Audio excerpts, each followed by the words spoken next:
Hey y'all, 2-minute drill again. Brett Hurst with you, and I'm here with Chris Arend, my good friend.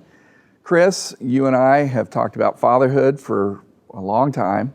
What I want to ask you is, how have different seasons of fatherhood looked different to you? Yeah.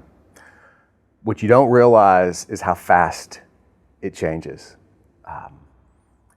I learned from a great mentor, Rick Wirtz, on the season of fathering, that when we first start being a father, we're looking for the instruction manual.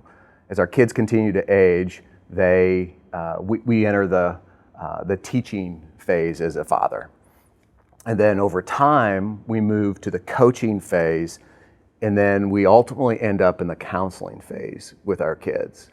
And that teacher phase is where we have the most impact, where our kids have, we have all their attention.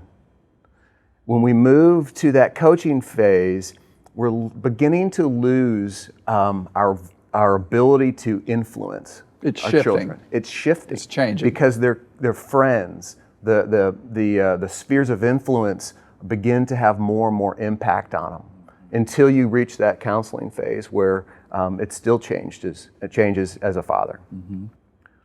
But here's the pro tip that I've learned, is that we as fathers don't actually get to choose what stage we're in.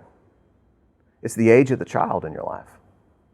So whether you have children late, whether or not you have 0 children that are biologically yours, whether you adopt, or whether you're in a new season and now you've become a grandfather, the age of the child determines the season you're in at that moment. And every child you have a different hat. Mm-hmm. So I've got 2 kids, and one is beginning to move into the counseling phase, and the other is still in the coaching phase. Mm-hmm. And depending upon what's going on in their lives, I got to put on a different hat. Mm-hmm.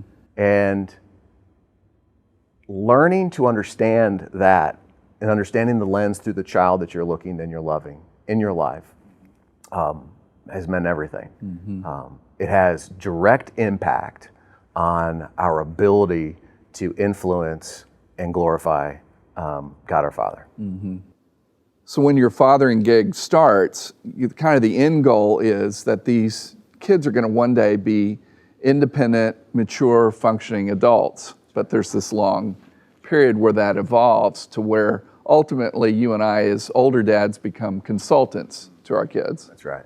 Yeah, that counseling phase, the consultant, where we've lost maybe the direct impact because there's separation of distance potentially. Maybe they've moved on, they've gone to college, they've graduated, they now have their own families, but we're still available, and we're still influencing in that way. They're still coming to you. You don't stop being a father just because they leave your house. Mm-hmm. Do you think these skills apply to people that find themselves in situations where they can be father figures to younger people? And I think that's what's beautiful about it, is that when we recognize, think about when we do baptisms, right?